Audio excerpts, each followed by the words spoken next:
Hello, film fans. Welcome to All the Film Things. I'm your host, Elizabeth. Thank you for listening. If you're enjoying this podcast, leave a review or a rating. Also, check out the All the Film Things Instagram for updates and more film things. Today, I am talking with Craig Ienne Pedroza. Craig is, to name a few of his roles, a director, writer, and producer. He graduated with a bachelor's degree in film and production last year. Craig's shorts have won Best Micro Short for Infinity Fest and Best Jax 180 at the Apollonia Film Festival. He founded the production company Craig Ienne Film, which is coming out with several short films, so stay updated by following at Craig Ienne Film on Instagram. Craig's latest short, We Dream of Eden, a musical drama, which I actually got to work on, has been finished and is coming out soon. This is Craig's third appearance on the wide release of this show. He was also a guest on the episode's Film Twitter Trends Director Edition and the 2024 Oscar Special. Craig, welcome back and thank you for joining me today. Happy to be here. So this is unprecedented because we're friends. Yes. And I did interview Lina, the guest of the iconic Music Moments in Film episode, for a personal interview several years ago for a school assignment. But I've never interviewed a friend on All the Film Things before. So that's hilarious. This should be interesting. This is exciting. Okay. So you've said that film has raised you. What films were you raised on? Oh, that's a lot. The ones I was raised on were like Mighty Morphin Power Rangers, the movie, and like old movie musicals like The Corchester and like Singing in the Rain. And I used to watch a lot of Mel Brooks with my grandfather. He loved those movies like Robin Hood Men in Tights and like, I'm forgetting the other one. Blazing Saddles? Not Blazing Saddles. It was obviously Spaceballs, but we didn't watch that much together. There was one specific one I'm blanking on. He had a VHS. And then, God, there's so many. But that's all I can think of at the top of my head. A lot of cartoons. A lot of musicals. You saw Singing in the Rain at a young age? I saw it at a young age, but then I rewatched it. I didn't really remember it as much until I rewatched it when I was like 13. But I watched it a good bit when I was younger. But my mom used to love this movie called The Corchester with Danny. Oh my God, I can't believe I'm blanking on his name. It happens. Yeah, he was in White Christmas, and he played... oh my God, I gotta Google his name because I can't do him dirty like this. The Sound of Music, and then a lot of like Disney musicals, like High School Musical and stuff like that. I used to love those movies. I used to have a binder with my mom. Danny Kaye was his name. Yeah, Danny Kaye, and he was in. Oh my God, he was in Singing in the Rain, Music Man, White Christmas, Some Like It Hot. Ooh, that's a good one. Oh wait, no, he wasn't. I'm literally trolling. I was like, I don't remember him in those movies. Anyways, but yeah, I watch movies like Sound of Music, Corchester, Singing in the Rain, obviously the Disney musicals. Yeah, but those were the main foundational ones when I was younger. And then like a lot of silly movies like Mighty Morphin Power Rangers and Franklin and the Green Knight. And yeah, that's all I can think of at the moment. I recently rewatched Singing in the Rain to prepare for a musicals episode, which we will do at some point. I'm excited for that. We will do that one. And I noticed that you rated Singing in the Rain only 3 stars, which shocked me. It might have been it was a little harsh. I rated that like before I came to my epiphany about rating movies, and it was a little harsh. I don't. Yeah, that movie's a masterpiece, especially for its time. I think because I was comparing it to La La Land at the time, and it was just like, the only reason I rated it 3 stars was because I think obviously it's like the most classic, essential MGM Grand style movie musical. And I think where the differences are in terms of like a movie like La La Land, which kind of like perfected the genre in that way, is that it didn't put the movie first. It didn't put like the story first. It told a story, but it emphasized the performances and the cast and the spectacle of it more so than telling a story and using the music as a driver of the story, and like another way of like, how do I say it? Like the fantastical realism of heightening the story. Yeah, I see that. Mm-hmm. La La Land was more story focused with the added elements of the musical, very much performance based in Singing in the Rain. Mm-hmm. Would you say any of these films are milestones in your life? Well, I always say La La Land is like the biggest milestone in my life. Oh, I was going to get to La La Land. Yeah, but I mean, all of them are like a milestone in my life in some way. I was like just an avid movie rewatcher back in the day. I mean, that was my way of just like we didn't grow up with a lot with my family, and so like my parents were working a lot, especially during the early stages when we came to America. It was like my parents weren't home a lot, and so my grandparents actually came from the Philippines to help raise me while they were out working a lot. And so I used to watch, they would show me, my grandfather was just like the main driver of like his love of old movies and stuff like that, and so we would watch a lot of them together. And then I watched a lot with my mom, and obviously my grandmother, her favorite movie was The Sound of Music, so we watched that movie a lot. And yeah, so there's a lot of like movies just in general are like a big foundational moment. But in terms of like the most pivotal one in terms of making me want to do movies and like giving me like the big epiphany was La La Land when I watched it in late 2015. And how many times did you see it in theaters? A lot. I think it was like 20 plus. I thought it was 16. I can't even remember. It might have been 16, but it feels like 20 plus with the amount of times I've watched it. I've watched it countless times after, so I lost count. We actually did a La La Land episode. That was your first film that you did. I do remember that. On All the Film Things, which is currently in the vault. It's in the vault. We'll never see it again. No, I could put it out. The quality is my concern. Yeah. No, that makes a lot of sense. I'd put it out if people want to hear it, but I like a lot of my first films I didn't release because I was like I can't have this like.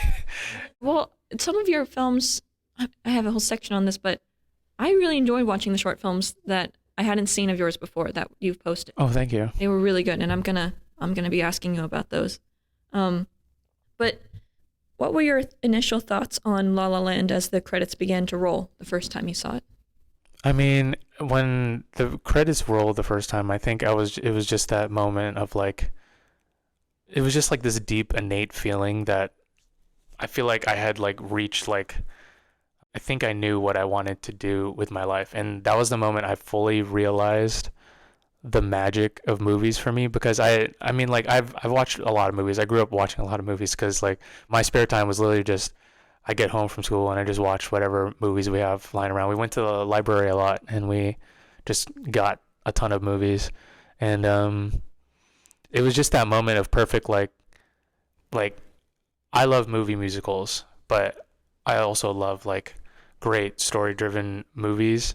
And then in terms of like cinematography, that was like the biggest leap for me in terms of like, wow, my eyes are like exploding with magic right now, and my ears is just like amazing. And the story, like with like however simple it was, and obviously it's like a story that's been retold many times, it's still like, it makes you feel a certain way that I had never felt before as like a 15-year-old boy, obviously, who just grew up loving movie musicals. And so yeah, I grew up with that feeling. I was like, this is something that I would like to do, because I would like to make this, I just want to make it happen again for either me or for somebody else. Like this was like the greatest feeling I've ever felt ever. Wow. Did you know then that you wanted to direct a musical? Was that the moment that you started the inspiration for We Dream of Eden? It wasn't at that moment that I wanted to. We Dream of Eden didn't come out until I watched West Side Story in 2022. Wait, was it 2022? Yeah, it was 2021. It came out late 21, but we watched it in January. 22. But it didn't want me to make movie musicals per se, because that was obviously like, I didn't know how and like how to even approach something like that. But it was just like, because I already wanted to do movies and I wanted to like make videos, and I was making like, my mom had like her own like little digicam, and I was like making like really bad, like it was just by myself. I was like filming myself playing against myself, and like I was like, I think this is something I want to do. And I had told my mom discussed it with her before. Like, yeah, you can like maybe think of you can go approach it, because I tried a lot of artistic endeavors before that. Like I tried to be a comic book artist, which was like it lasted like a year and a half, and then like I humbled myself in high school where I was like, yeah, this is not for me. And then I tried chess, was like a passion for a little bit, and then obviously, but the whole time I went to movies, and then I had film club in high school, which was like a big driver of that, because that was my first time I ever felt community about movies. Like I didn't really have anyone in my normal circle to talk about, and Freddie and Francis actually ran that film club. Oh, really? Yeah. Wow. So that's how I met them, and then they were really cool, and then they did a lot of mini projects together, and we had meetings, and we talked about movies, and I enjoyed watching a lot of like film YouTube people at the time, and so that's just kind of how it worked out. And I'm sorry, but I want to circle back to the question. I totally forgot what it was. About how you felt when the credits began to roll when you first saw La La Land. Oh yeah, that's I think you answered it. I think I answered that You one. did. Yeah. You're good. Okay, cool. Cool. One of your favorite films is 12 Angry Men. Mm-hmm. And we have never really talked about that. We've texted a little bit about it, but yes. Not enough, because I'm a massive Fonda fan, Mm-hmm. and you also have this deep appreciation for 12 Angry Men. Mm-hmm. So why is 12 Angry Men one of your favorite films? I don't know. It's low-key like a comfort movie for me. Like, I watched it the first time. That's a great comfort. Yeah, I watched it the first time in high school. I watched it after I watched La La Land, and I was going on like it was some teacher showed it to us. I forgot what class it was in, but I was like, wow, this is like really good. And then I explored it later in my life, and I was like, after like gaining more perspective and on like film and structure and stuff, I'm like, wow, this is like masterfully put together. And like, I love long dialogue, courtroom drama type stuff, and that is like the pinnacle of courtroom drama. I grew up loving mysteries, and my mom loves whodunits. Like we grew up watching like Murder, She Wrote and Monk, and like a whole bunch of like, detective driven shows and stuff like that. And so 12 Angry Men is like the biggest blend of like great star power, amazing dialogue, still with that era of mystery, and like I love problem solving movies. Like I don't know how to explain it, but like, yeah, those are great. That's why I love that movie. Prejudice always obscures the truth. Oh yeah. It's one of the many incredible lines from 12 Angry Men, and the camera work in such a... Oh no, especially. And that was Sidney Lumet's debut, I'm pretty sure. Debut film, yeah. That was incredible, yeah. Henry Fonda had never produced a film before, and this was the only one he produced, and he wanted Sidney Lumet, and this was the first... What a amazing directorial debut.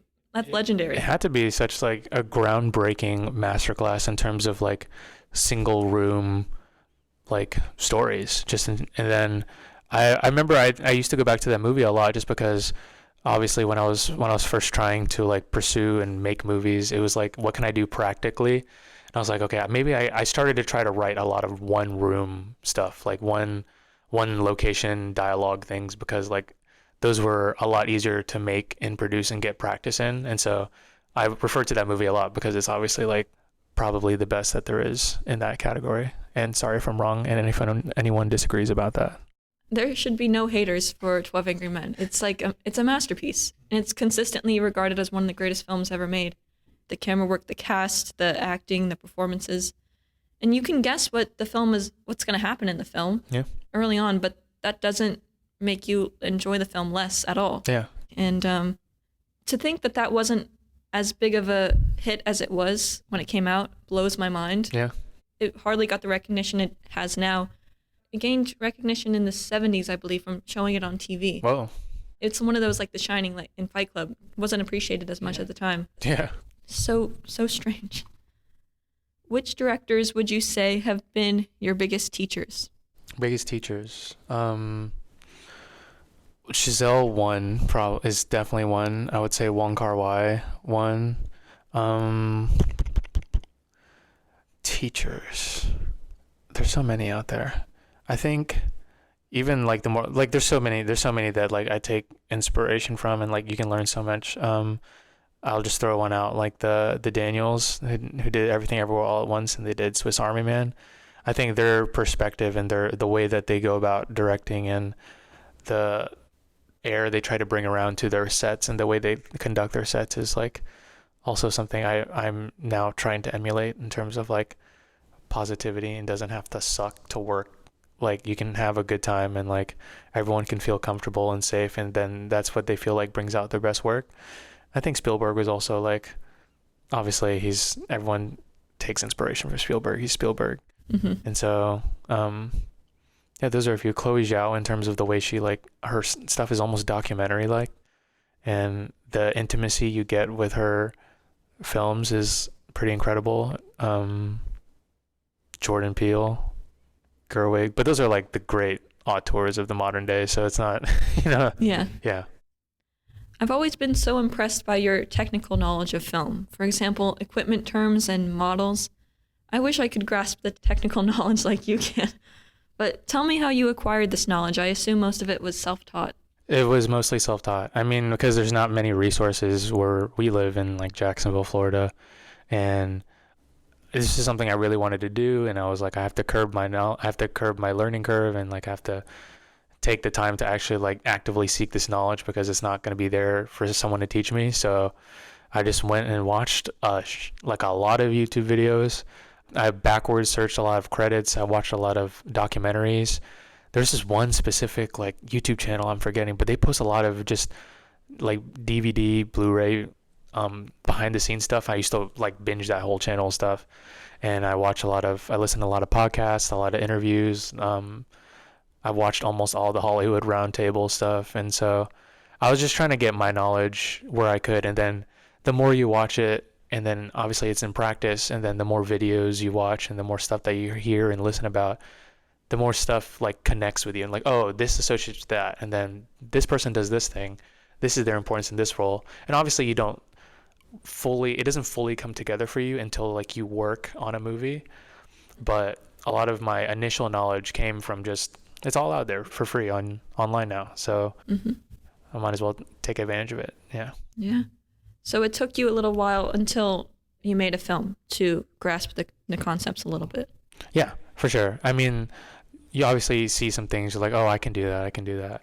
And I made this one short called As Monsters, but then I changed the title to I'm Leaving. It was my capstone project. I did it with Dr. Jillian. Okay, I was going to ask about that because I couldn't find that. You couldn't find it because I took it down. Okay. I was really disappointed with it at the time. Oh. It was, I mean, like just the production quality was not what I wanted. I actually rewatched it last week or like 2 weeks ago, and it was not as bad as I thought it was. I think I was just really hard on myself at the time, and I was pretty sad about the way that it turned out. Even with all the work I had put in for it, and I didn't really spend much money on it. It was like $100, but I was asking, it was preposterous, the things I was asking for in terms of for what it was, especially, and for the actors that I worked with. It was definitely, it was my fault. The film failed the way that I felt it did, and like it turned out all right, but it could have been much better if I had like taken more time to prep. But that's like a hindsight thing, and like I wouldn't have known unless I failed at that project. And I do hope to release it someday. I'm actually planning like a YouTube video to be like why I didn't release this film and like the lessons I learned from my first movie like ever. And like it was a big adventurous project. I was like, man, like my first project ever. I was like, it's gonna be really long. It's gonna be like the best like one room murder thriller drama ever. And it was 46 pages, and then I thought it was 20 minutes. It was 23 minutes, but we had shot 46 pages, and we shot it over 2 days. Yeah, Taylor worked on that one with you. Taylor did, and I was asking way too much, and it was just preposterous for the actors, especially too.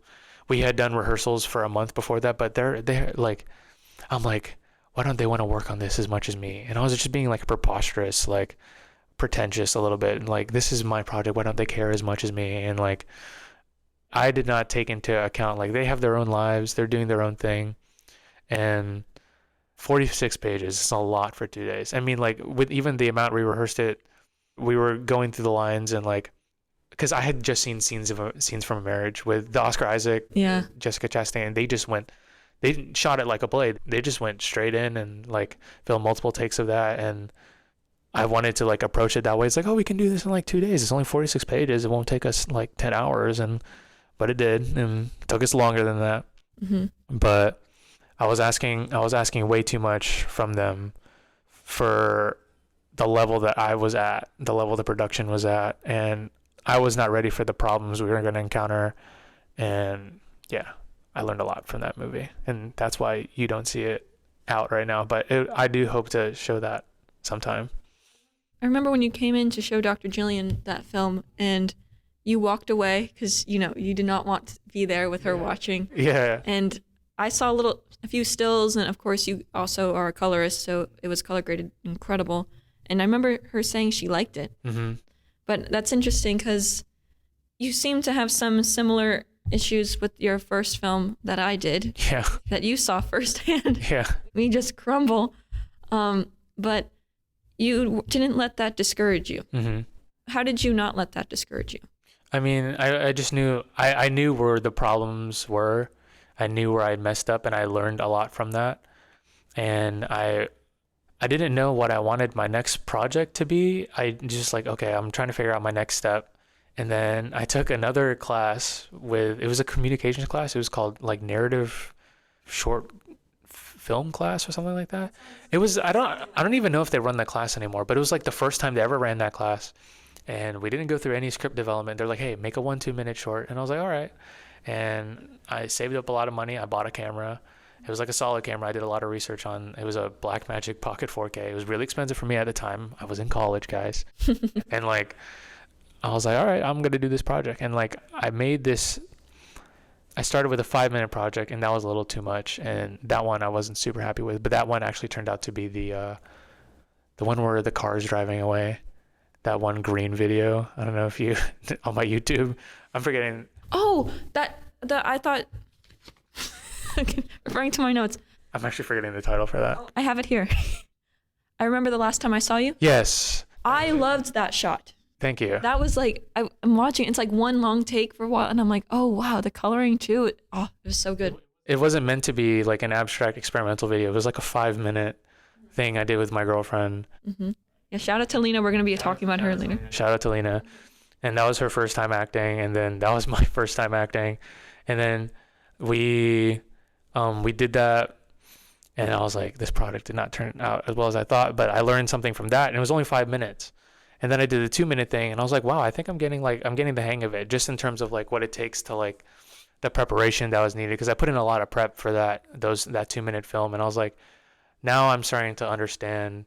And I was getting more confidence because that was my third time trying to make something. Mm-hmm. And it was a lot shorter, but like I realized the amount of effort it took just to make like a really solid 2 minutes.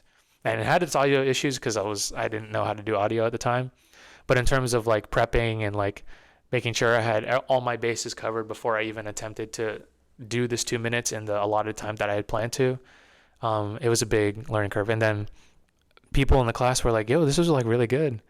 And then I was like, I think it's good. I'm going to just submit it to some festivals. Why not? And then it worked out. And I was like, I got one paycheck one day, and I was like, I'm going to take half this paycheck. I'm going to submit it to festivals. And then it worked out. And then it gave me the confidence to start eating because I watched West Side Story, and I was like riding a high because I was really feeling my ego. And I was like, I'm going to, like, I'm pretty good at this. And like, I really want to do this. And like, it's my last year, so I think I should like just go ahead and like try to make something. Mm-hmm. And then I started to learn I started to meet a whole bunch of other people. I was starting to come out my shell a little bit. And I'm sorry, what was the original question so I can circle back? I'm sorry. Oh, it was one of my spontaneous questions. Mm-hmm. Of course it's spontaneous. I don't have it written. It's okay. How were you not discouraged? Oh yeah, I wasn't discouraged just because I knew my talent, and I knew this is what I wanted, and I wanted it so bad, and I made it so there was no turning back basically. And I knew I had the talent for it, and I had the knowledge and the willingness to learn and like grind for it. And then obviously I had the little boost of confidence to keep me going and like push myself above where like the point of failure basically. And I think that's how I wasn't discouraged.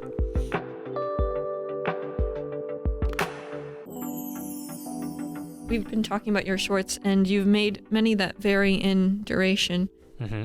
It's challenging for creatives to even finish one script, let alone make a film. Mm-hmm. So how do you overcome writer's block, and what pushes you to make so many well-made shorts in a short period of time? And the pun is not intended. That was good. Oh, thank you. I don't know how to explain. I don't really have. I mean, I can come up with a lot of really quick stories like very easily. I wrote My Mom Knows. I wrote my first book in like 4th grade, but it was like a fantasy book. I wrote maps and pages, and I wrote it all in a journal.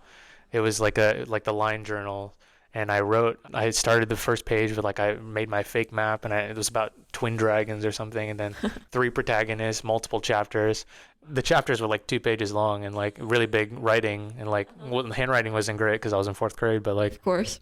I just started writing a lot, and I started in English, obviously. I used to read a lot. I used to write a lot of short stories just before I even pursued film, just because I love stories, and stories mean a lot to me in my life because they keep me going. So I wrote a lot of short stories, and I didn't really have writer's block. It was mostly it's only I started now getting writer's block because I've now become a lot more critical of what I want my next project to be. And so I'm trying to be very precise and careful about what my next project is, because We Dream of Eden had a lot of writing flaws as well that I now realized, and I've grown a lot because of that movie.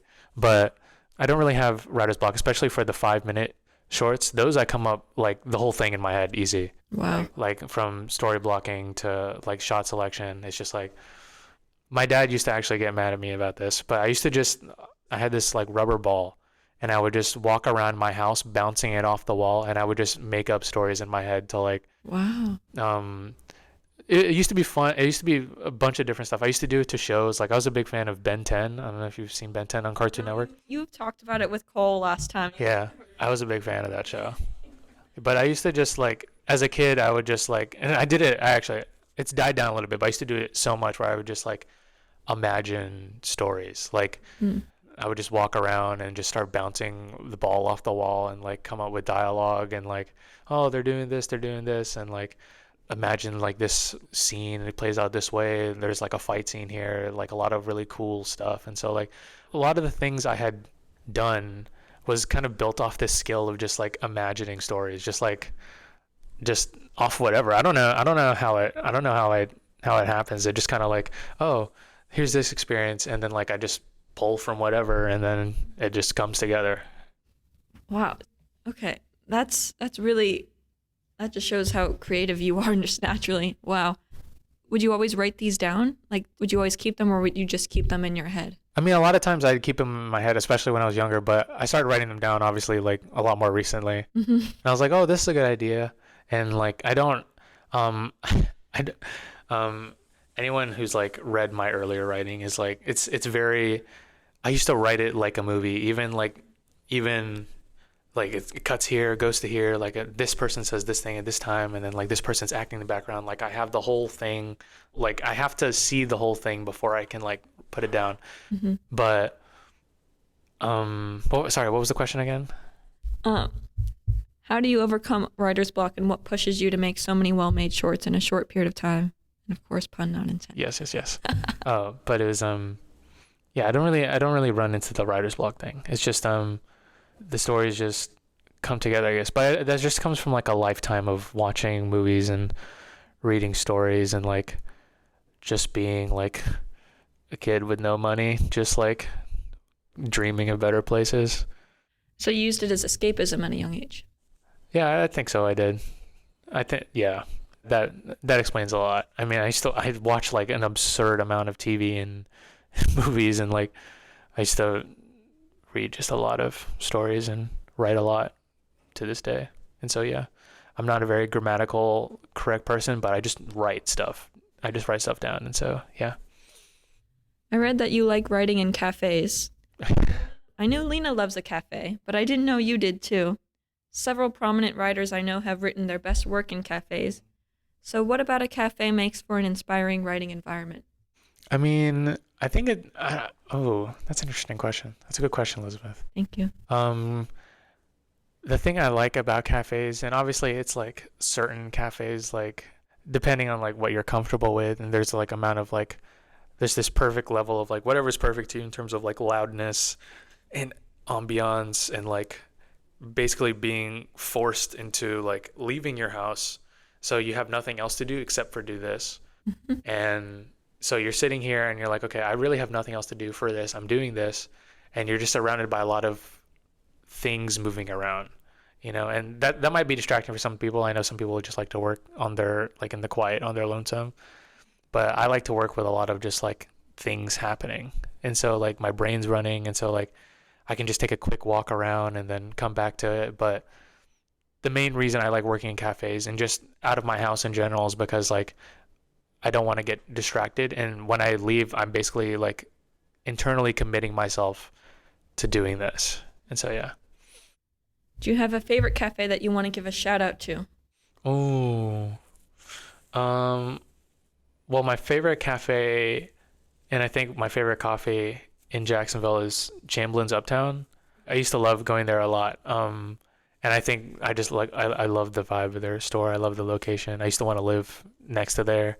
I love their coffee. Their coffee's great. But I think the one me and Lina have been going to a lot recently is like a more modernized one. I think Southern Grounds in Avondale. Oh, I've heard of it. Yeah, we go to that one quite a bit. And so, yeah. Okay. What was your inspiration for The Candles Are Wilting? Oh, The Candles Are Wilting. That was really cool. Like the shot of the cupcake and the lighting. Oh, thank you. I don't remember the exact inspiration I had for, because it wasn't even like my birthday or anything like that. It was like February when I made that. Well, I was wondering, like, did you have a birthday where no one was around? No. I think I was just thinking of like being alone on your, I don't know what but it was based on the concept of just being alone on your birthday. And I was like, wait, I can do this. Like, I just asked my family, and I have my little brother. He looks like me, and what people say. And so like, I was like, we can do this. And I started just writing down ideas. I think me and Lina also, that was my first time eating like the handheld, like the mini cupcake version. You've never had a mini cupcake before? No, like it's not a mini cupcake. It was like a big size. It's like between like the normal size cupcake and like a medium-sized cupcake. Like a large cupcake, basically. And that was my large cupcake with the frosting. And I was like, like we could do something out of this. I don't know how it happened. I just kind of like just wrote it down, and it was only like 2 pages. I posted the script one time on Instagram, and then I deleted it. But it was but yeah, it was only 2 pages. It wasn't really like a super long story, but that's one of the shorts that you made that won an award, right? Yeah, that was the main one before, and that's what got me the traction to do We Dream of Eden. Oh, wow. Okay. I'm pretty sure, because I did that as part of like, hey, like I'm gonna ride this wave of like people liking my stuff, and like the film hadn't come out anywhere yet. So I mean, it wasn't released. I hadn't released it online anywhere, and it was kind of slick. It was kind of slick, but I was like, okay, I really want to do this musical, and like I started to just communicate more with people around UNF and like around the local community, and I started to just come out of my shell a little bit and just like work overtime for this. And I was really inspired by watching Steven Spielberg's West Side Story, which was the main driver. That's usually the main driver of when I want to make a movie, is like I watch a movie that's just so awesome, and I'm like, I want to do something somewhat like this. Yeah. But I was like so driven, and I wanted to oh my God, I ran off the trails again. I'm so sorry. That's okay. It just happens. It's okay. But you've mentioned that you've come out of your shell. Oh, yeah. You've mentioned that twice now. And from talking with Lina, I've known that you were originally very shy. You were very like closed. Yeah, we used to work together for a long time. And she thought you didn't like her at first. And I actually thought you didn't like me at first. That's hilarious. But I just learned that you were more shy. And she was explaining like you just came out of your shell. And from what I'm hearing, working in film community through film has gotten you out of your shell more. So yeah. Was there a point where you were like, I need to take this initiative. I want to meet people, work with people in film, or did it just naturally like? Film was most of it, and like making the films and like feeling like I belong somewhere was like a big part, and like I found community, and like I found a lot of other people, and Dr. Jillian's class was like a big part of that, because shout out to her. And she's the greatest. And I worked with Bobby Hessler recently, and he oh yeah, he's also another, we worked together on a project. He's like, yo, like Jillian's talked about you a few times, and like we talked about her, and like we loved it. Anyways, life-changing class. But film was a big part of me coming out of my shell, but it was also like the biggest thing, to be honest, is like that I think about it, is my dad bought me a car for my birthday, for my 21st birthday. And I had been driving our old family van for like a long time, and so he saved up money and got me a car, and like that was pretty epic. And that was like I spent so much money just driving around to places I had never been, and like I just started walking around, and like I was like, wow, there's so much more of a world out there. And then I traveled. I spent, I think 2021, me and Lina, just when we first started dating, we had never been out of the city before. I mean, she had never been out of the city, and like wow, we had never explored by ourselves, like without family, obviously. And so we kind of just took the year, and we were working a lot during that time. Shout out to Bento. I think they closed 2 of their locations, but we were working a lot, and we were saving a lot of money, and like I wasn't in as many classes at the time because I was nearing the end.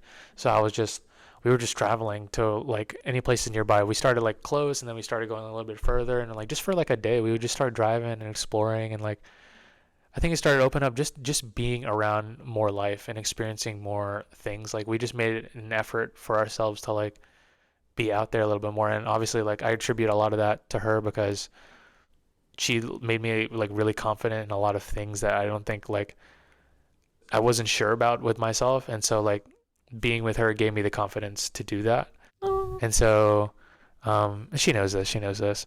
And so yeah, me and her would not be who we are today with a lot, because she was pretty closed off too, and I was pretty closed off too. And then like a lot of our interests together, and we did things together which allowed us to open up and like be who we are now. So that's why I'm a lot more open than I am. So yeah, film was one of them, getting a car was one of them, and Lina was one of the biggest reasons. That's amazing. I can't wait for her to hear that. That's let's see. Your short film 55 was very moving. Oh, thank you. Your synopsis of the film is a story of motherhood from a grandfather to his grandson. Has he been a long-time champion of your aspirations in film turned work in film? Actually no. But he doesn't know that he's my, like, in terms of a lot of my interests, he's like, because I watched a lot with him when I was younger. And so like, I think recently we had a conversation where he's like, because he doesn't know anything about what's going on in terms of like film, and like how, like, He doesn't know about We Dream of Eden? he knows about it, but like with my family, I really don't talk to them about that stuff. It's just like, oh, it's working out for you. And so like, because that's just totally out of the world. I mean, like they come from like, my grandfather, like they used to tell me stories about them, like Philippines is like third world, and like they lived in Cebu, which is like one of, like, it's not Manila basically. And so they were like, he used to carry like chairs to school, and like they carry his chair to school every day, and like obviously people would like shit in like dirt holes, and like, you know, fetch water from the well type beat. And so it's like that type of stuff. So that's just totally out of his world, and like I try not to like explain it to him, because he just gets confused. And so he doesn't really know much about going on. But he was a main driver. Him and my Lola, I call them Lola and Lola because that's what the terminology in Filipino. Oh, so that's who you've dedicated a few shorts to. I dedicate all my shorts to my Lola. Yeah. Okay, that's the mystery solved. Yeah, she died right before my 18th birthday, I think. Oh. And then, yeah, she was like a big inspiration for a lot of it. A lot of my stories. And then my Lola's, whether he likes it or not, like I watch a lot of movies with him, and his interest in movies grew my interest in movies, and like my range, because obviously like my friends, I watched the newer stuff, and I watched a lot of the older stuff with him. And then like I basically had every generation of movie, because like my grandfather showed me like 50s, 60s, early 70s. My mom loved 70s, 80s, 90s, and then I grew up watching 2000 and after. And so, wow, like, I had a pretty complete film education growing up. well-rounded Yeah. film education. Yes. Yeah. But yeah, that's just how it turned out. So he doesn't know, he's not a big driver, but my mom is the main, like, film supporter. She's the one that, like, I talked to about it when I was, like, the youngest, because my mom was, like, my closest person to me besides my grandmother. But in terms of life stuff, I talked to my mom the most about my film aspirations and stuff. And so, yeah, but my Lilo's films, watching them with him, big driver. And your parents visited you on the set of We Dream of Eden. They did. During Lina's stellar performance. Like, I cannot emphasize that enough. They were sitting in the audience and hearing about how, you know, your mom is such a, you go to her about film and everything. What was that like to have them there supporting you in the audience as you were filming We Dream of Eden? It was pretty cool. I mean, my mind was definitely on other things because I was worried about a whole lot of other suggestions. We actually missed shooting a scene because we were running short on time. And, like, obviously, remember, I forgot the blood, so I had to drive home and, like... No? Yeah, I didn't know you left. Ty was directing a scene one time.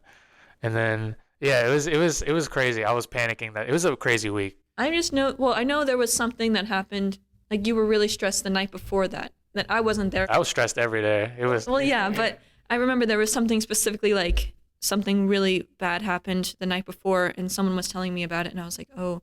And you were, I mean, on a set, you're focused. Like, even, I didn't even realize you and Lina were dating. Like, you guys were so professional. Yeah. So it wasn't like, oh, I can just, like, hang out and talk with you like normal, but you didn't seem swayed by that. You were still just go, go, go. Yeah, it was go, go, go. And then I didn't really see them that much that week, obviously, because we were out shooting. And so it was pretty cool to see them there. And then, like, my mom is my biggest supporter, but my dad is my biggest motivator. And, like, many ways, me and him had, like one has to be, like, she was the really nice parent and he was, like, the hard parent. Good cop, bad cop. Yeah, basically. And, like, obviously I understand a lot of, like, younger, my dad was working a lot. My dad was working, like, a lot, especially when we first came to America.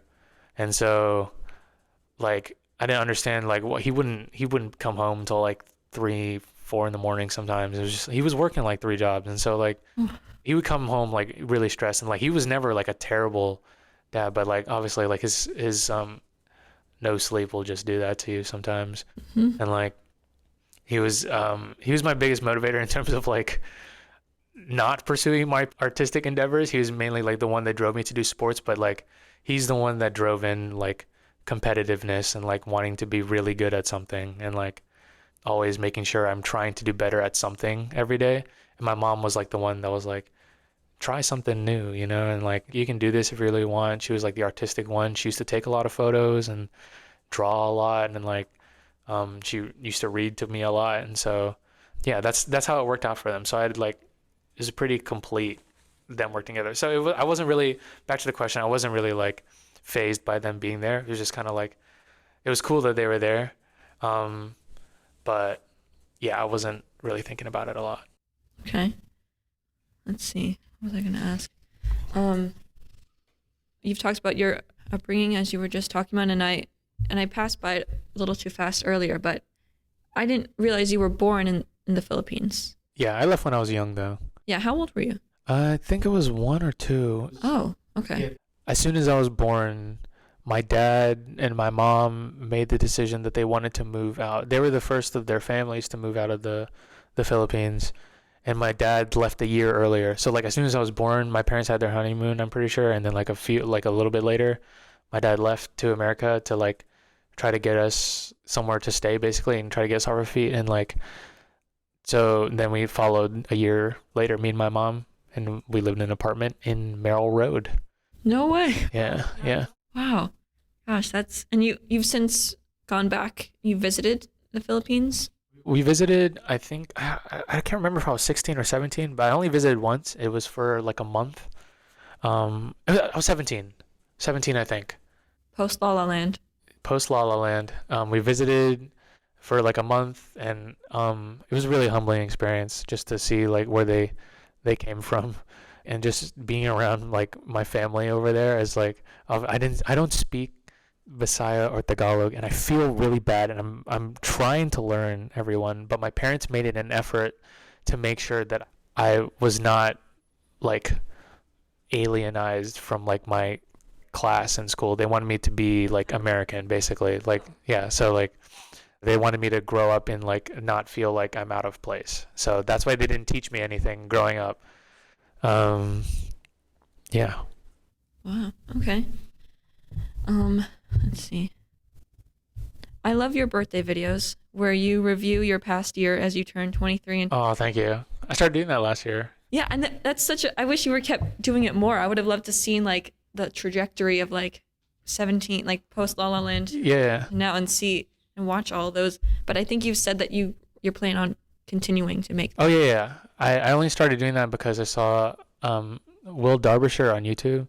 He's also like a filmmaker, but he used to do video diaries, and it just popped up on my feed one time, and I just binged all his videos, and I bought his book. It's just like, it would just be like video diaries. It'd be like 23 or like 24 or like, I'm feeling like I did something today. And it was just like quick video diaries, like really well shot video diaries. And so I was like, oh, I'm going to do something like that.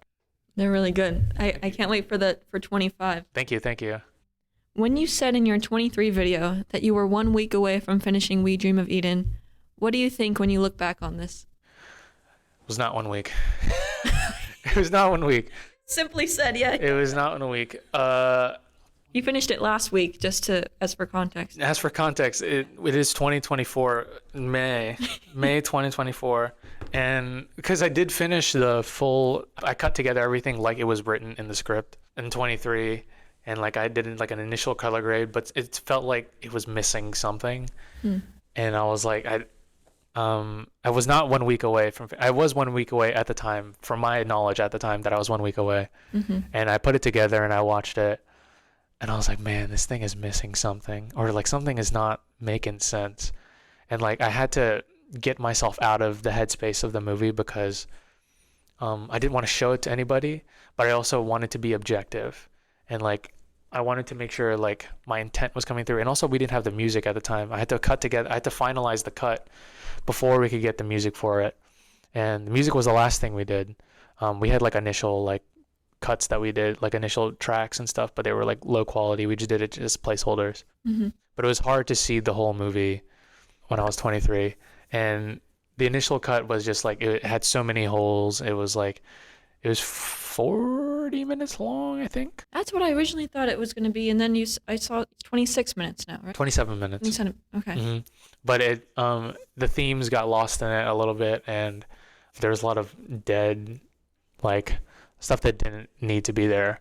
And it wasn't telling the story of what I wanted it to tell, and it wasn't projecting it in the way that I wanted it to project the story. And so I felt like there was missing something, and then it was right after that, or was it? It was right after that I went to LA, actually.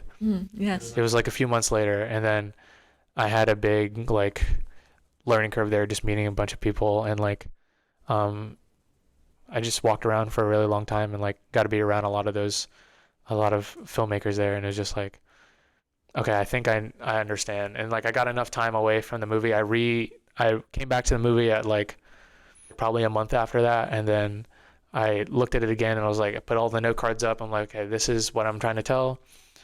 And then I got to tell it, I got to make sure this is what I want to emphasize. This is what it should be. And I was missing a few things, and this is what I have. And so I just try to re-put it together from there. Basically, and like I attributed Dr. Jillian to like a lot of that, because like documentary helps in terms of like, what is the real story here? Yeah. And so I basically deconstructed the whole movie, and like, this is like what matters here. This is what matters. And the musical sequences are all in different places now, and the story structure is but it's a lot more concise, and the pace is so much better and doesn't drag, and anyways. But yeah. So you basically, in a way, started over. Yeah. I basically did that movie many, many times over. Wow. Yeah. Wow. That's why it took a long time. And also I had to learn a bunch of things because all the audio was shot. I mean, like, we had like a lot of static issues and the crumpling, and then the consistency of the audio. And I spent the whole year learning about the audio stuff, and re-recorded all of it to fit the ADR. Oh my God. Yeah. We recorded, everything is ADR. Everything is ADR. Oh my God. Yeah, I know. And then we had to remake it because it was for like consistency factor, and like in terms of high quality audio, we didn't have any of it. And so we had to make sure everything, and we were really careful about like a lot of sessions, like making sure like it came out exactly the way as it did, and basically recreating the environment and the reverb of the room. And like I was learning a whole bunch of audio stuff. Like, before Eden, when I was 23, I basically learned all the video stuff. And then 24 is basically spent learning all the audio things. And I wouldn't have learned any of that without that project. And so now I feel pretty complete as a filmmaker now in terms of like where I'm at. But yeah. I feel like audio is, like, people don't give enough attention to it, but it's one of the hardest aspects of filmmaking. It's so hard to do audio. It's so hard. And then like I started listening to a lot more like music podcasts and sound, like obviously like mixers and mastering and all the other stuff, because that was stuff I would need to do if like film festivals required it, because you got to play on a screen. There's different things, sound different in different places, and different deliverables. You have to learn the technology along with the craft, and so it was a whole big learning curve, and like I wouldn't have been able to do that without Eden. So how many breakdowns did you have? A lot. I was like, man, I'm so bad at this, and like that was 23. Like that was the main thing when I first did the first cut. I was like, this thing is so bad. Like, but I feel that about all of my work. I'm like, this thing sucks. Like, this is so terrible. But like I look back at it now, I need to start being so hard on myself. But if it doesn't go exactly how it is, like I intend it to be, I just freak out. And so, but I'm pretty happy with Eden now, at least in the way that it turned out, especially from all the issues that I had and from what it was. And I even look back on my project, my first short film, the psychological thriller or whatever, and that wasn't as bad as I thought. So it just need time away from the projects to like really like be an objective observer of the project and be like, okay, this is what the audience would be thinking, instead of like what you are trying to do. Because it's hard to take things as face value when you've been invested in the project for like a year and that's all you've been thinking about. And yeah. And you're your own biggest critic. Yeah, all the time. Everyone's their own biggest critic. You especially. I know you are about these podcasts. I see you. Oh, yeah. Yeah. Yeah, it's like everyone makes fun of me for it at this point. Like, I'm too perfectionist about this. I've been told I'm Kubrickian. Yeah. And I can't help it. Yeah, but it comes a long way, especially in the smaller parts, because then you like, you don't make those mistakes later. And you also realize the process becomes easier because you've been so hard on yourself earlier. And so, yeah. Yeah, that's a good way of looking at it too. What do you hope to say in your 25 video next March? 25 video? I hope to say I would have gotten to my first Academy Award qualifying festival. I would hope to be able to like meet a producer or something to be able to develop my next, like I would have been starting to develop my next project, and like I would hope to like have moved out of like Jacksonville. I mean, that's going to be sad for me, but okay. You and Lina are going. Oh. Yeah, Lina's going too. And so it's just trying to, I just really hope things have been going as planned. Things have been going as planned. I came up with this master plan when I was 18 of like going this path. And so like things are working out well so far, and just hope things keep on trucking. Keep on trucking. Yeah. When will I get to see In Our Own Little Worlds and Tennis Strokes? Because you've been teasing it. I'm gonna premiere all of those with Eden at the screening. So, awesome. And then I'm gonna release it online later in the year. But I'm gonna be releasing, I think I'm gonna program it to where like, because I also wanted to make those shorts in terms of like, I wanted to get better because it would help me with Eden. And I wanted to like make sure people at the screening had something else to watch besides this 27-minute. Like, people don't want to come for 30 minutes. And obviously there's going to be me talking in between it. So it's like, I made the 3 In Our Own Little World, Tennis Strokes, and I Heard You Like True Crime. Oh, right, yes. And so... I love the cover photo of that. Thank you. That was, in terms of like, that's the one I made last. And I think you can tell it's like the most like professional. Really? Like in terms of like production quality and like, cause like it came after I learned all this stuff. So it's going to show in our own little, I think I'm going to show in our own little world first. We made that in 2 days. So that was Josie. with Josie. Josie was the guest on the Past Lives episode. She's awesome. Yeah. She's great. And, I think I'm going to show that one first, and then True Crime, and then Tennis Strokes, and then Eden. So I think that's how that program's going to go. The big finale. Yes. Yes. You've also taken up photography to help improve your eye for cinematography. Oh yeah. How significant is the difference between your cinematography before and after taking up photography? Basically, how has photography changed the way you approach cinematography? I mean, I think it's almost like fundamental. I mean, like everyone thinks this, like they try to skip over the fundamentals of photography, but it's the other way around. I mean, like, especially going into like breaking down lighting and the way that things, and then I remember Greg Fraser talked about it in like an Aperture interview, talking about they're talking about the creator, and then the way that Greg approaches like the movies is just the director would take a bunch of photographs that he liked, and then Greg would break down, okay, what is happening in this photo to make it this way, and obviously learning the camera technology and the way that color interacts with the image, the way that it interacts with light, different skin, and then you have the different textures of film and like the way that you want to conceive a look, and it's just a whole, like, obviously that's why you get paid big bucks, because it's like there's a whole science, and then there's masters, and then there's people like me just trying to like slightly catch up and emulate what those people have, like that's a lifetime of knowledge basically on like how to do that, and especially the efficiency that people do it at is just different. So yeah, photography taught me a lot in terms of like going backwards and building me a base for film. Yeah. We were just talking about how perfectionist I am, but how much of a perfectionist would you say you are? I'm pretty perfectionist about like a lot of my, like it doesn't come out unless like I'm even slightly happy with it.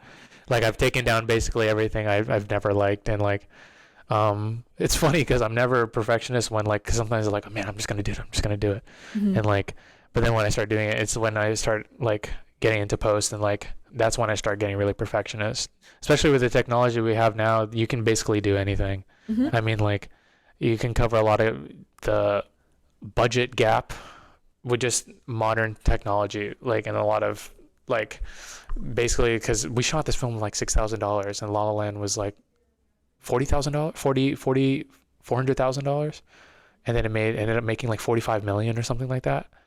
Yeah, so it's just like it's hard to like trying to make up the gaps in the budget, and obviously you see the budget, like you see the, like, especially when you watch it, you'll be like, okay, this is like they didn't have this money, so they couldn't do this, and so you notice the budget a lot more, and then I become really perfectionist in post, because that's when you can't slack off, basically, because now you can make up for all those gaps.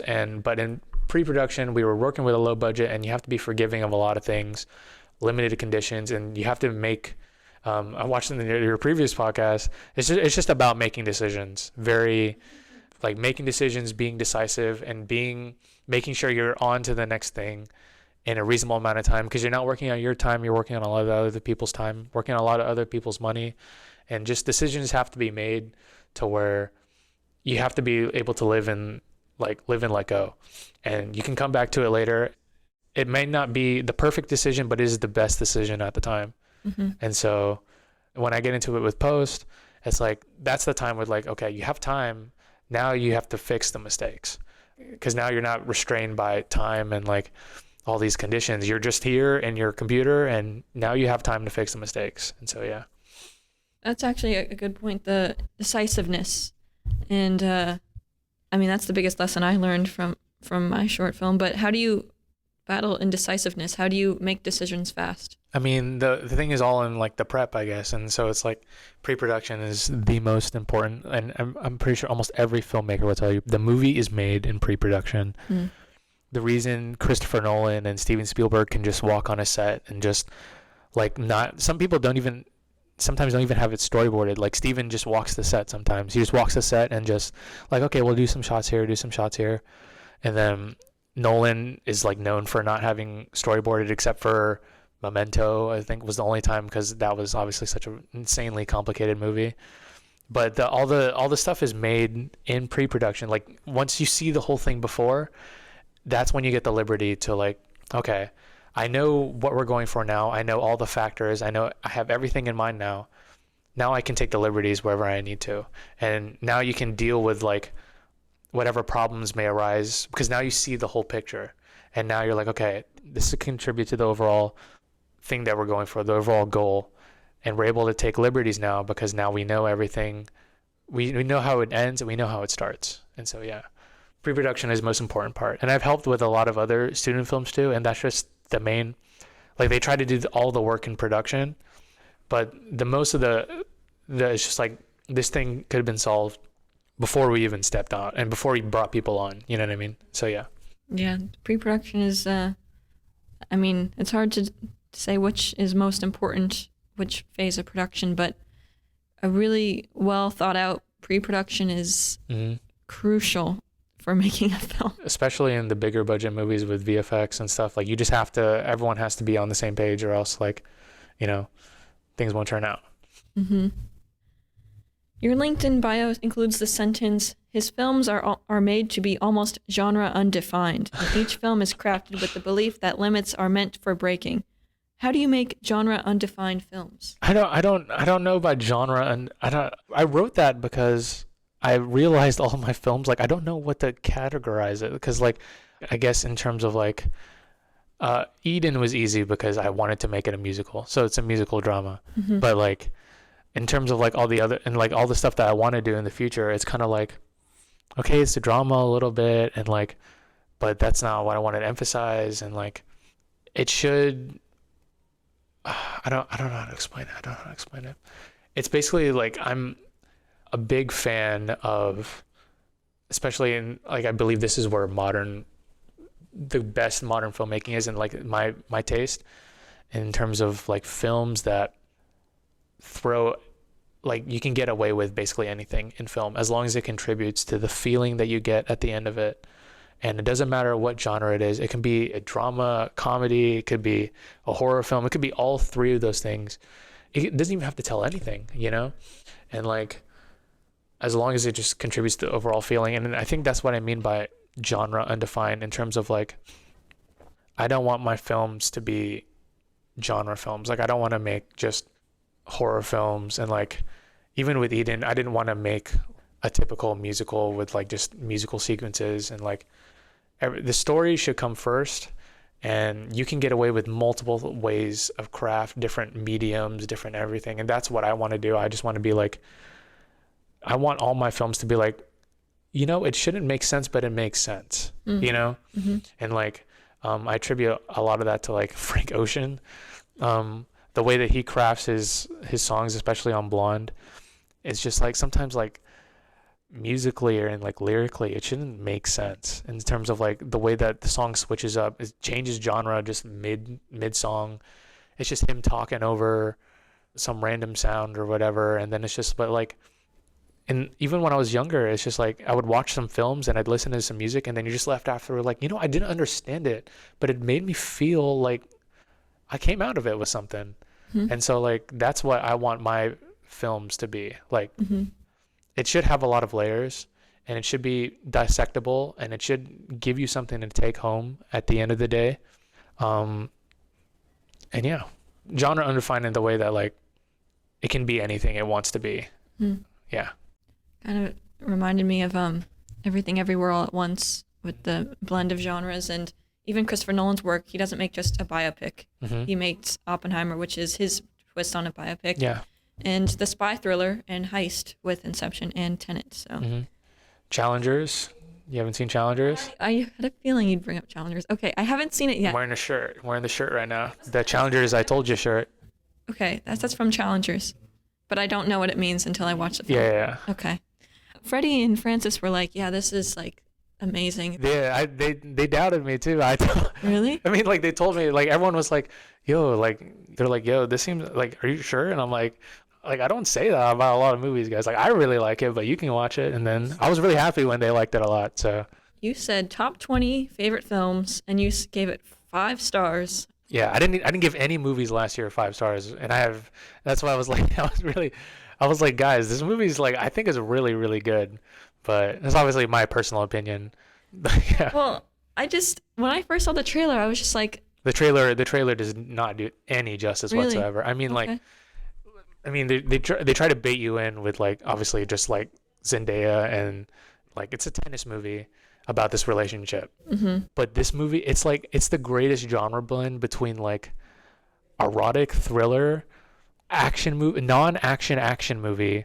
It's like it's also a thriller, and it's a sports movie. Mm-hmm. But it's just this great blend of craft, and the shots are so dynamic, and like Luca, the performances were great, obviously, but it's just like those are the movies that really take it for me, that are just genre basically undefined. Like you can't specify it to one genre. Mm-hmm. It's genre undefined, genre blending that just take the craft of film to like the next level. Mm-hmm. And everything heightens it to be something that is more than what it's set on paper, because that's what film should be. It's like, that's what all the great films are, is like, this is a piece, this is a piece, this is a piece, and then we're all going to be something greater than ourselves. Yeah. Mm-hmm.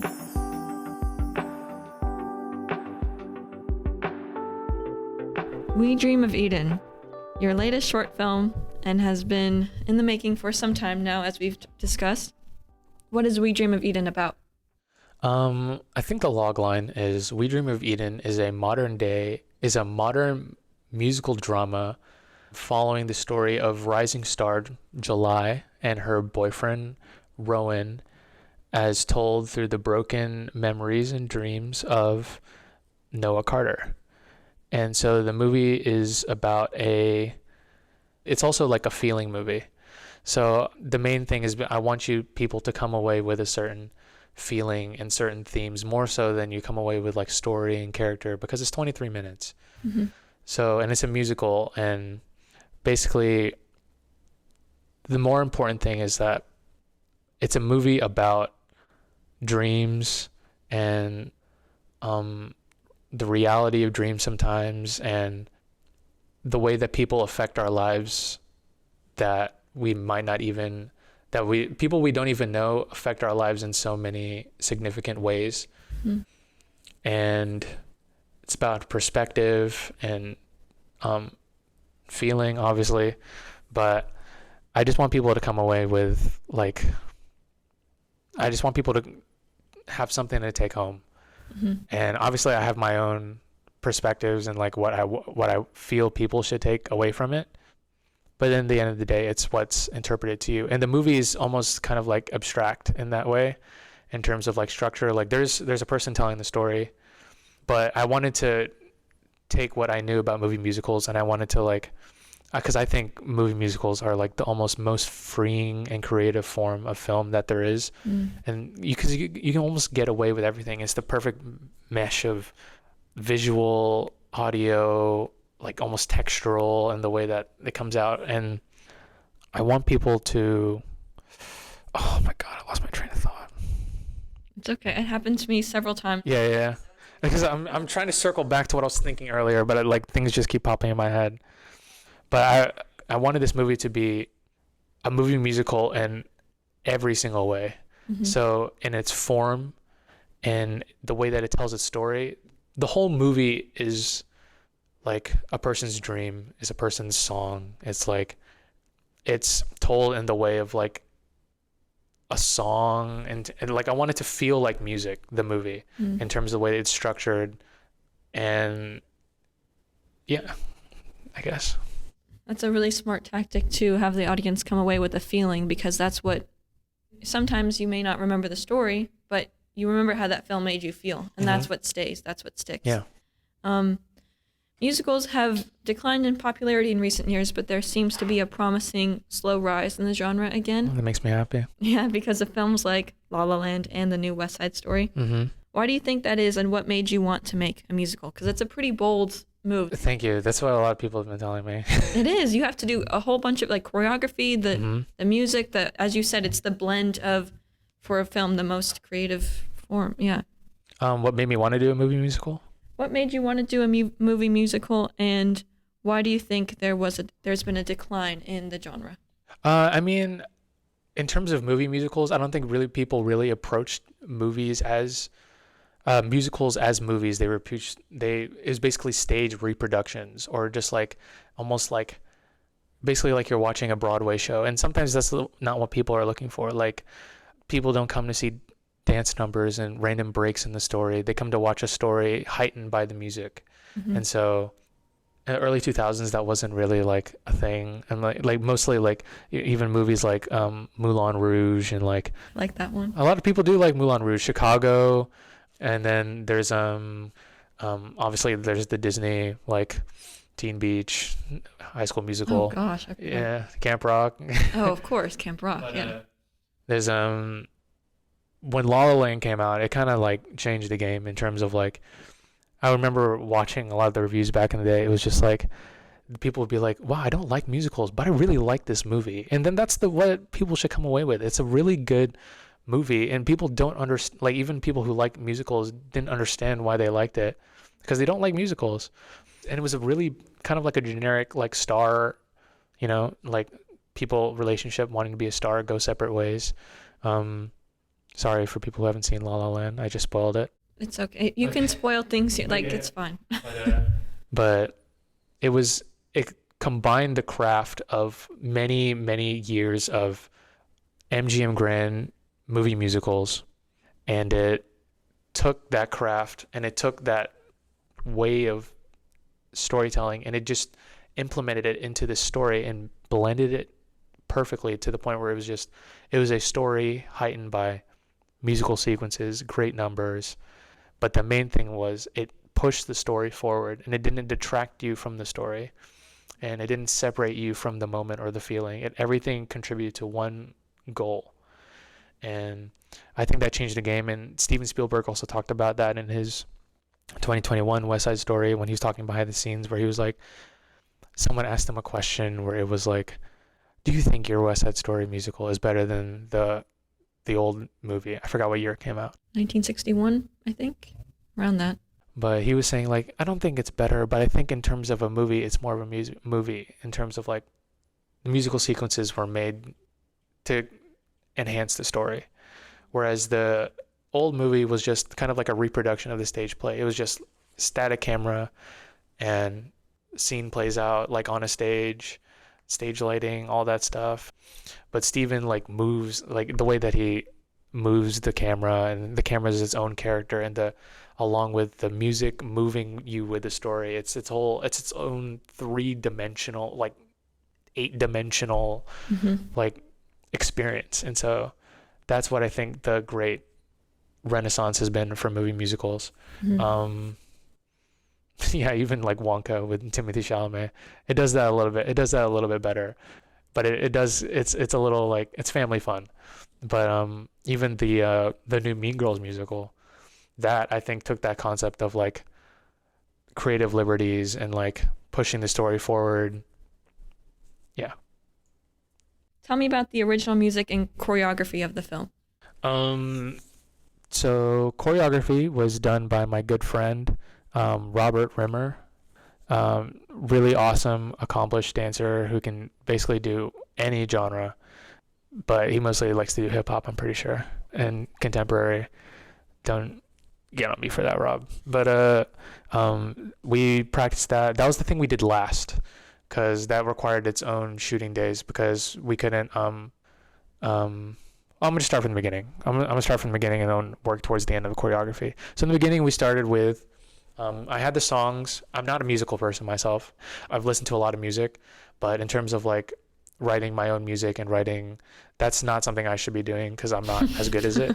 So I was friends with a lot of people, and I was pretty outgoing. I was like, all I have to do is just reach out to people, and people would be down, because people want to be part of something bigger. And then that's what my main goal was with Eden, and like that's how I feel like I could do it, because I ran into a bunch of people who were like, yeah, I just want to be part of a really cool project. And and I was like, so people will do it.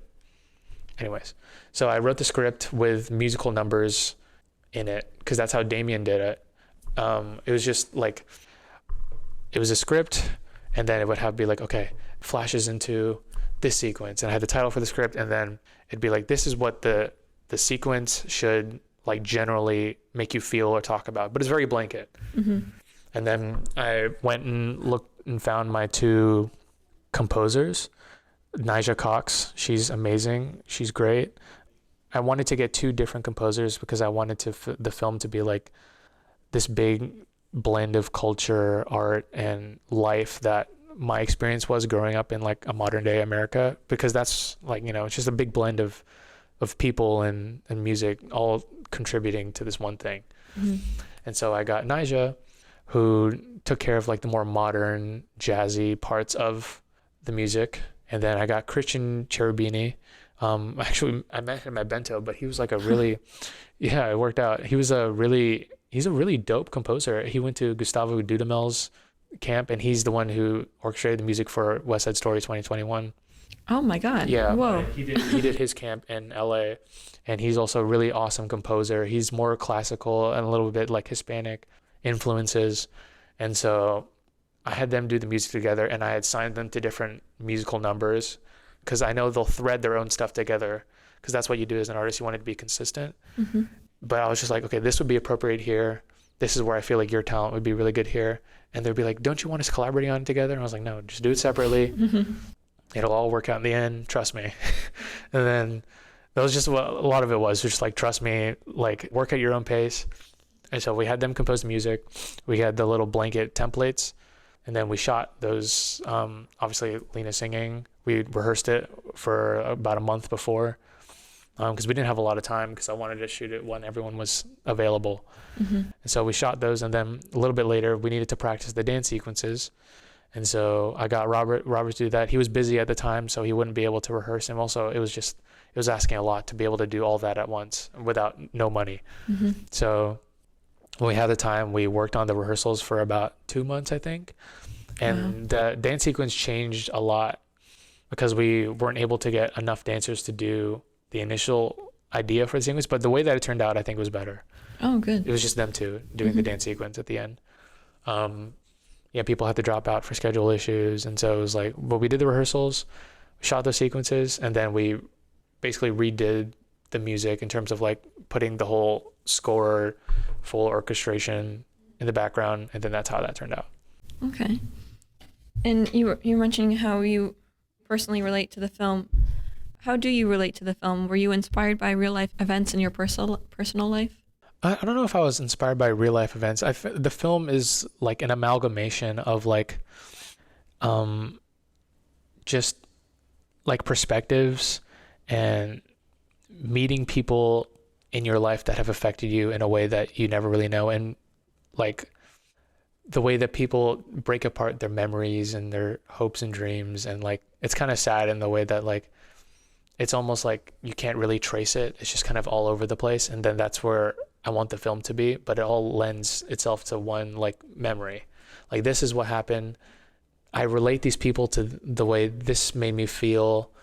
And so it's hard to explain. But it's yeah, it's hard to describe a feeling. So yeah, and like people, you relate people to, even you haven't seen them for a long time. You relate people to certain feelings, and like you make up things about certain people, and like sometimes it's the truth, sometimes it's not the truth, but it's the way that you saw it. It's the way that your perspective, and there's certain music that you would attribute to that point in your life. And then it was built on like my experience as an immigrant growing up in America, and that big blend of culture, music, and art and life. Mm-hmm. It's just supposed to be like a big amalgamation of all those things. Okay. Yeah. You've said the look of the film is a bridge between classic inspirations and modern sensibility/taste. Mm-hmm. And you cited the 39 Steps, The Night of the Hunter, La La Land, Spielberg's version of West Side Story, and even the new Mean Girls. Most of the films we've already mentioned. Right. It's quite a mix. So how did you balance the influences of modern cinema with old Hollywood? I mean, in terms of like, it's very surface level in terms of the way that I grabbed a lot of the influences, because I wanted it to be its own thing. Mm-hmm. And especially for a lot of the musical sequences, and like I wanted to, like, for the old Hollywood romantic, like 35 millimeter, 1.39 aspect, like cinescope, like aspect ratio. And then you have the old black and white thrillers of the 39 Steps and Night of the Hunter, and just like the way that it made you feel, and it's just so unsettling, and like it's like the glow of oh my god, I'm really forgetting the term for it, but the glow of just the lighting, and it's almost like mystifying and drawing in terms of like it almost doesn't feel real sometimes, but it's so gritty at the same time. And then you also have just the modern digital look in terms of like I'm watching something happening in real time. And so it's a big blend of like the romanticized feelings, the gritty, almost unreal reality of it, and then like the modern face value. And one of the stars of We Dream of Eden is Lina Smith, your girlfriend of a few years now, and also a brilliant actress. You told me this story a while ago, but I've since forgotten. How did Lina come about starring in this film? Because she actually wasn't your original choice. She was, just because I wasn't sure how much she was like wanting to act. Oh, She'd helped me on like my other projects. She acted in only one of the other ones, the one with the car driving away. She acted in that one, but I never showed it just because the audio was really bad in the production. But I was like, she's really good at like tapping into like her feelings, and like, and I was taking an acting class with McCluskey, and then I had her run some lines with me, and I was really bad at memorizing, but she picked it up like after reading it for like 10 seconds. It was like a whole 5 pages. And I was like, yo, you're like really good at not only like memorizing the scene, but also internalizing it and making it your own. And like, that's a really, really hard skill, but it also comes with like her history with like music and like learning songs and like all that other stuff. And then I couldn't really find anyone I wanted to fit like her role, like the role of July, in terms of like that weight and like wanting the commitment to the role that I wanted. That was, I myself was going to put into as a director. And so I was like, why don't I just ask her? She's like classically trained. She's an incredible actress. And so I just asked her, and she was like, oh my God, yeah. So that's how that worked out. I heard the term recently, micro expressions, and it reminded me of Lina because she's able to take direction incredibly well and then emulate those subtle emotions in her face and in her voice, and it's incredible. You described her talent a little bit, and I think it shouldn't be understated how talented she is, and she's also going places, so she's very good.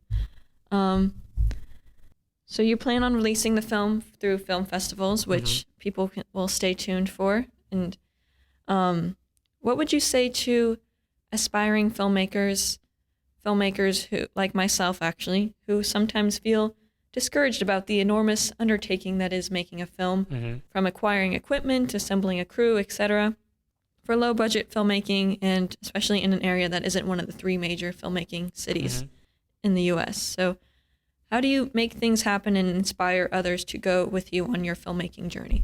I would say just people are more willing than you realize. I think a lot of people who are willing, people who are experienced, like the difference between people who are experienced filmmakers and people who are like getting to their first ones is just people are just more willing to be able to ask for things and like being able to socialize, and people are more willing than you realize. And all the information, whether you think it's too hard, like be afraid to take time, and just like all the information is out there for you, take the time and like don't rush into it. If you think it has to be done now, it really does not. I mean, take your time, especially if it's something you really, really care about. Take your time, be willing to ask people for help. People are always willing. Get people around you that you trust, and be sure you know exactly what you want. Take the time to work and know what it's going to take to do that, and just believe in yourself. Ask people for help. It'll all work out. My final big question for you. What has cinema done for you, and what do you hope cinema will do for you? Oh, cinema's like basically taught me how to be like a person. And so like I attribute a lot of my emotional growth to movies, and like I hope one day what cinema does for me is like give me a career, obviously, but like I hope to share what cinema did for me when I was younger to other people someday.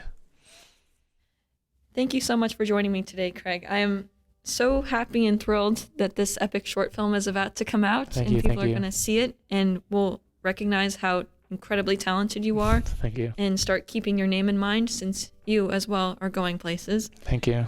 And everyone, stay updated on We Dream of Eden and Craig's work by following at Kai Began Film and at Ienne Film on Instagram, as well as subscribing to at Ienne on YouTube. As you know, at the end of each episode, I like to give my guests the floor. If you have a film recommendation, a quote, something else to plug, anything else film related, really. So is there anything you would like to conclude our episode with today? Go watch Challengers, everybody. It's a great movie. I knew you'd say Challengers for that. I was writing this up and I'm like, he's going to say Challengers. He's going to say Challengers. Challengers, I love Challengers. And I also played tennis when I was in high school, so that's why I like it extra. So makes me want to play tennis again. I haven't wanted to play it in years, so. Well, you played for Tennis Strokes, right? I played for Tennis Strokes, yeah, but like I was like I don't want to play, but like I'm gonna play because I want to shoot this. Mm-hmm. But yeah. All right, thank you again, Craig, for joining me today, and thank you all for listening. Craig, I think this is the beginning of a beautiful episode. Thank you. Happy to be here. Bye, everyone.